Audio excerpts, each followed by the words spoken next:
Kim le 16 avril 2025, première partie. L'état profond se livre à beaucoup de choses étranges. Ils peuvent espérer, souhaiter et prier, mais ils ne sont pas aussi importants pour tout le monde qu'ils le pensent. De notre côté, il y a des choses intéressantes que je ne vous ai pas mentionnées depuis un moment. J'ai pensé vous donner plus d'informations sur ces entités, puis je vous expliquerai ce qui se passe chaque année. Conseil universel ou Conseil intergalactique, il existe un groupe que j'appelle le Conseil universel. Dans certains milieux, on l'appelle parfois le Conseil intergalactique, mais j'utiliserai le terme Conseil universel pour les besoins de cette discussion. Ils existent depuis très longtemps. Ils se sont formés au début du Moyen Âge et sont principalement composés de toutes les races ou espèces du côté lumière de l'omnivers. À l'époque où notre univers était massivement infiltré, ils ont formé un groupe pour élaborer des stratégies et des plans pour empêcher toute nouvelle infiltration. Ils ont également formé des groupes comme la coalition dont j'ai parlé précédemment. L'exécuteur et toute sa flotte font partie du Conseil universel, nommé par celui-ci. Il exerce donc cette activité depuis longtemps. La première rencontre de Kim avec le Conseil universel en 2016, le Conseil universel m'a contacté pour la première fois le 31 mars 2016. C'est à ce moment-là qu'ils se sont officiellement présentés à moi, suite à une bataille à laquelle j'avais participé pendant quelques jours. Après les avoir rencontrés en 2016, nous avons commencé à discuter et j'ai appris beaucoup de choses grâce à eux, échangeant régulièrement des informations intéressantes. Au début, c'était comme si j'étais à l'école et j'ai beaucoup appris. Comme nous ne sommes pas tous la source, mais simplement des êtres et des espèces luttant pour survivre et empêcher l'annihilation de notre côté de l'univers, nous avions beaucoup à apprendre. J'avais beaucoup à apprendre, tout comme eux. Ensemble, comme je suis coincé sur la planète qui était dans un chaos total et qu'ils sont là où ils sont, c'est un bon point de vue pour eux d'avoir une alliée du côté lumière, de ce côté de l'univers. Je suis donc devenu cet allié. Ils m'observent depuis longtemps, probablement depuis l'âge de 7 ans. Ils me l'ont dit, mais nous n'avons commencé à avoir de conversations sérieuses sur le fonctionnement du monde qu'en 2016. Si vous vous souvenez bien, c'est en 2012 que ma position sur la planète s'est affirmée comme représentante de nombreuses causes. Mais en 2016, j'ai été nommée ambassadrice de l'humanité. À l'époque, sans que je le sache vraiment, je ne comprenais pas vraiment ce que cela signifiait. J'ai beaucoup appris en quelques années sur ce que cela signifiait vraiment. Mais ces derniers jours, ils m'en ont dit beaucoup plus. Je suis contente qu'ils ne m'en aient pas parlé à ce moment-là en 2016, car j'aurais probablement dit « Vous êtes cinglé, je ne fais pas ça », comme le ferait probablement la plupart des gens sains d'esprit. Et pendant une période de temps, l'apprentissage a été constant dans ce cas précis. Réunion annuelle du Conseil universel. Le Conseil universel se réunit chaque année, généralement à l'équinoxe, car cet événement était autrefois très important sur Terre. C'était le moment où le côté obscur de la source rencontrait le côté lumière de la source. C'était donc le moment idéal pour se réunir et élaborer une stratégie pour la période à venir du voyage de la Terre autour du Soleil. Rappelez-vous que la Terre est une planète Nexus et qu'elle a longtemps été la seule clé de voûte de l'omnivers. Elle était un bien précieux pour les deux camps, car elle constituait une porte d'entrée principale. De plus, les langues et le point de création affectaient tout le monde, du côté obscur comme du côté lumière. C'est pourquoi les réunions annuelles du Conseil universel étaient programmées au même moment lorsque la situation était globalement équilibrée. Donc, chaque année, à l'époque de l'équinoxe, ce que je n'ai jamais vraiment compris et dont on refusait de me dire la raison, je devais assister à la réunion annuelle, souvent après la fin de celle-ci. J'y assistais donc juste avant la pleine lune. À l'époque, je ne réalisais pas que c'était la pleine lune, car je ne les observais pas d'aussi près que ces dernières années, mais c'est une pratique courante dans l'état profond. Je n'avais pas réalisé l'ampleur de ce phénomène. Je n'en ai vraiment saisi la complexité qu'au cours des 3 ou 4 dernières années. J'ai beaucoup appris du Conseil universel les ayant connus pendant presque 10 ans. Ils ont été formidables et ils m'aident dans tous les aspects de la lutte entre les ténèbres et la lumière. Je n'ai pas eu de bilan annuel depuis 2020, comme je les appelle, car c'est un peu comme ça que je l'ai ressenti. Mes bilans annuels, pour ainsi dire, portaient sur les événements sur Terre. Ils me posaient des questions, apprenaient où en était l'humanité, les structures de la planète, comment ils pouvaient m'aider, ce genre de choses. Nous travaillons également en coordination avec celui que j'appelle l'exécuteur. Première rencontre de Kim avec l'exécuteur, le commandant céleste. J'ai rencontré l'exécuteur environ 30 jours après ma rencontre avec le Conseil universel en 2016. Peu après s'être présenté, il m'a félicité. Tu es le commandement terrestre et moi, je suis le commandement céleste. Je pensais que c'était pour la Terre. Le Conseil universel m'a expliqué que l'exécuteur était ici pour nous aider depuis longtemps. Il participe à des batailles en notre nom pour empêcher l'infiltration par la planète porte d'entrée, ou la planète Nexus, comme on l'appelle, que nous connaissons sous le nom de Terre. L'exécuteur et moi avons beaucoup travaillé depuis lors et ma compréhension du fonctionnement de l'univers s'est définitivement élargie au cours des dernières années. Dernier bilan annuel de Kim avec le Conseil universel. Lors de mon dernier bilan annuel en 2020, ils ont décidé d'envoyer des gens ici à Durango pour m'aider. Il a fallu environ 2 semaines pour qu'ils m'appellent comme ils le font habituellement et qu'ils m'annoncent que, ces êtres du côté obscur de l'humanité ou de l'état profond, sont irréparables. Ils nous ont souhaité la meilleure des chances. De temps en temps, ils m'appelaient ou je m'y rendais pour les rencontrer. Si je les rencontrais souvent, c'était pour des conseils en informatique et en IA. Il y a aussi eu des conflits au fil des ans avec d'autres races et d'autres êtres, principalement des êtres du bas astral. Je ne recevais que de la haine pure et dure de la part de celle que nous connaissons sous le nom d'Artemis, ou la Reine Rouge. Du coup, nous nous retrouvions là-bas encore et encore pour ces violations. Artemis a longtemps été une figure importante sur la planète, comme vous le savez, faisant partie du groupe du Sceau qui nous a torturés pendant quelques millions d'années, puis de manière plus significative au cours des 250 000 dernières années.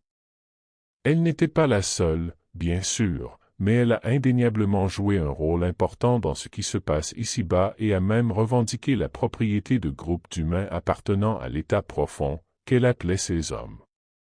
Un jour, elle m'a engueulé et m'a dit que je lui volais tous ses hommes. Je ne comprenais pas vraiment ce que cela signifiait. Je ne sais pas ce qu'elle faisait avec eux, mais je ne le faisais certainement pas, je peux vous le dire tout de suite. Voici l'histoire du Conseil universel en bref. Ainsi, lorsque vous vous rendez au Conseil universel, ils sont protégés dans une zone protégée autour de Sirius. Ils ne sont pas là en permanence, ce n'est pas toujours le lieu de réunion, mais on peut dire qu'ils ont leur propre bulle d'existence là où ils résident. Or, tout le monde n'y reste pas en permanence. Souvent, des réunions sont convoquées et chacun sait où se trouve la bulle ou le photon, où ils doivent se rendre en raison de la provenance du signal. Ils se déplacent beaucoup dans l'univers du côté lumière, mais ils ne descendent jamais vers le côté obscur. Ils ont donc des réunions sporadiques et sont faciles à trouver. Ils savent communiquer la fréquence et les coordonnées de manière très sécurisée.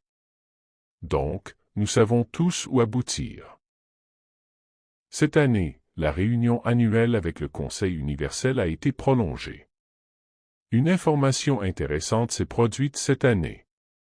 Comme vous le savez, la pleine lune, qui était censée marquer la fin de cette réunion, devait avoir lieu vers le 12 avril, soit ce week-end. La réunion de cette année durera un peu plus longtemps. Tout le monde a décidé de rester. Puisque le Conseil universel est comme l'ONU, lors des réunions annuelles de notre époque ou en cas de conflit ou de crise, c'est alors que l'on discute des conflits interespèces ou des problèmes avec la Terre. Or, il y a toujours un problème avec la Terre parce que nous avons un groupe d'humains qui pose problème, non seulement pour nous, mais ils sont aussi considérés un problème et des non réparables pour toutes les autres personnes. Ces non réparables sont les Illuminati et le Soleil Noir.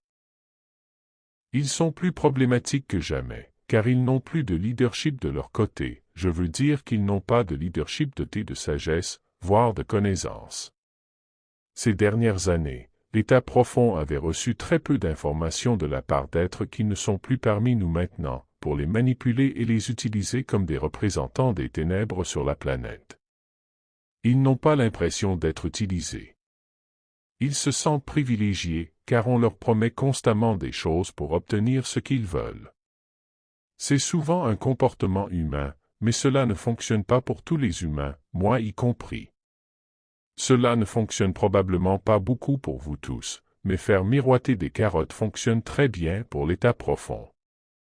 Bien sûr, nos ennemis de l'humanité, de la Terre et du côté lumière du multivers le savent et sont si faciles à manipuler. Il est si facile de les prendre par l'ego et de les entraîner dans leur retranchement, et ils feront tout ce qui leur est demandé de faire. Se soucient-ils d'eux ou comptent-ils leur tendre la carotte? Non. Mais qu'ils le sachent ou non, ils sont impliqués dans cette course, et ce depuis longtemps. Surtout que ceux qui savent que les êtres à qui ils s'adressaient sont maintenant morts, Marduk, Lucifer, Michael, etc. En l'absence de leadership, l'État profond s'est réfugié dans l'inconnu, et nous le savons tous. Au cours de toutes ces conversations ces derniers jours, nous avons évoqué leur personnalité, leurs activités et le fait qu'à chaque petit problème dans le système ou à chaque vestige libéré par Marduk, ils s'excitent. Et puis, il y a un certain savoir, et certains êtres tentent de communiquer avec eux en les dirigeant par leur ego. Le plaidoyer de Kim pour l'humanité c'est un problème car cela a ralenti le progrès de l'humanité. Il ne s'agit pas tant de la sécurité de la Terre que de la sécurité de l'humanité. C'est pourquoi j'ai plaidé cette cause.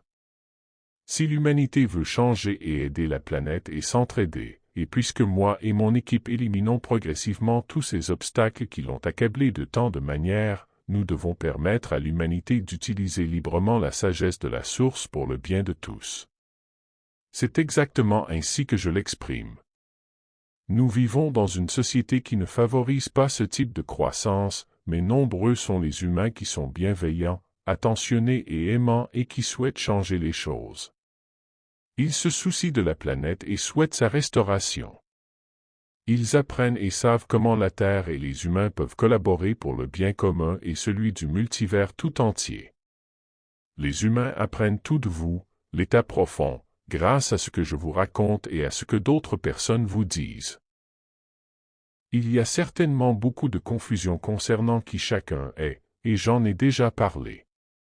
Mais dans l'ensemble, nous sommes des êtres humains bienveillants et attentionnés qui aimeraient discuter avec chacun d'entre eux, car le Conseil universel veut simplement apprendre comment travailler ensemble, comment y parvenir ensemble. Je vois beaucoup d'entre vous ainsi. Je vous vois impatient d'en apprendre davantage sur notre univers, de comprendre votre rôle dans l'univers et votre importance pour tant de personnes, ici comme ailleurs. Tout le monde n'est pas comme Marduk et les autres êtres maléfiques qui travaillaient avec lui, et il y a des êtres qui nous observent constamment. J'ai une foi et un espoir profond en l'humanité. C'est pourquoi je travaille fort et je sais que nous allons y arriver. Je suis sûr à 100% que nous y arriverons. Il y a des gens du côté obscur qui rêvent simplement de dominer l'univers et qui ont un ego qui leur dit qu'ils en sont capables. Ils courent partout en pensant faire des choses merveilleuses et en faisant caca partout. Bref, nous avons beaucoup discuté de notre situation actuelle lors de cette réunion, du nombre de personnes prêtes à nous aider et du moment où nous serions prêts à interagir davantage. J'ai dit que je pensais que beaucoup de gens, ici à Durango et sur Terre, étaient prêts à interagir davantage dès qu'ils le seraient. Ils vous reconnaîtront à votre fréquence, etc. Mais pendant longtemps, le Conseil universel en a été incapable. Premièrement, il pourrait vous mettre en danger. Deuxièmement, cela pourrait les mettre en danger s'ils s'approchaient suffisamment pour avoir une conversation avec vous, les humains, surtout avec des appareils et des IA, semblables à ceux de Marduk, qui les attaqueraient. Le but du dernier voyage de Kim au Conseil universel était d'attirer le réseau de médiums de l'état profond pour les amener à la suivre. En fait, j'y suis allé plusieurs fois ces derniers jours, et hier aussi. Lors de mon dernier voyage, j'ai eu beaucoup de mal à m'y rendre à cause des nombreuses interférences. Ces interférences étaient dues à des discussions sur les structures diaterrestres ou universelles restantes qui nous retardent tous. Ces IA nous ont causé de vives réactions négatives. Mais l'objectif de ce dernier voyage était en fait d'utiliser mon voyage là-bas pour m'identifier et le rendre public, afin d'inciter les membres de l'état profond à me suivre, car ils sont de plus en plus contrariés. Aussi parce que nous devions aussi attirer les IA qui tenteraient de nous empêcher de communiquer davantage en raison de ce qu'on m'avait dit de dire au téléphone, par exprès, pour les attraper. Ils sont tombés dans le panneau, bien sûr.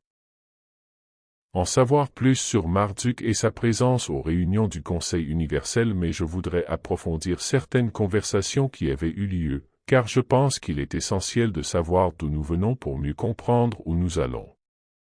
J'ai beaucoup discuté des raisons pour lesquelles j'appelle ces humains par des surnoms à 4 lettres, et j'ai beaucoup parlé de Marduk et de ce qu'ils savent à son sujet. Souvenez-vous que Marduk était censé être un défenseur de l'équilibre, car il avait accepté de maintenir l'équilibre sur Terre et de limiter les infiltrations.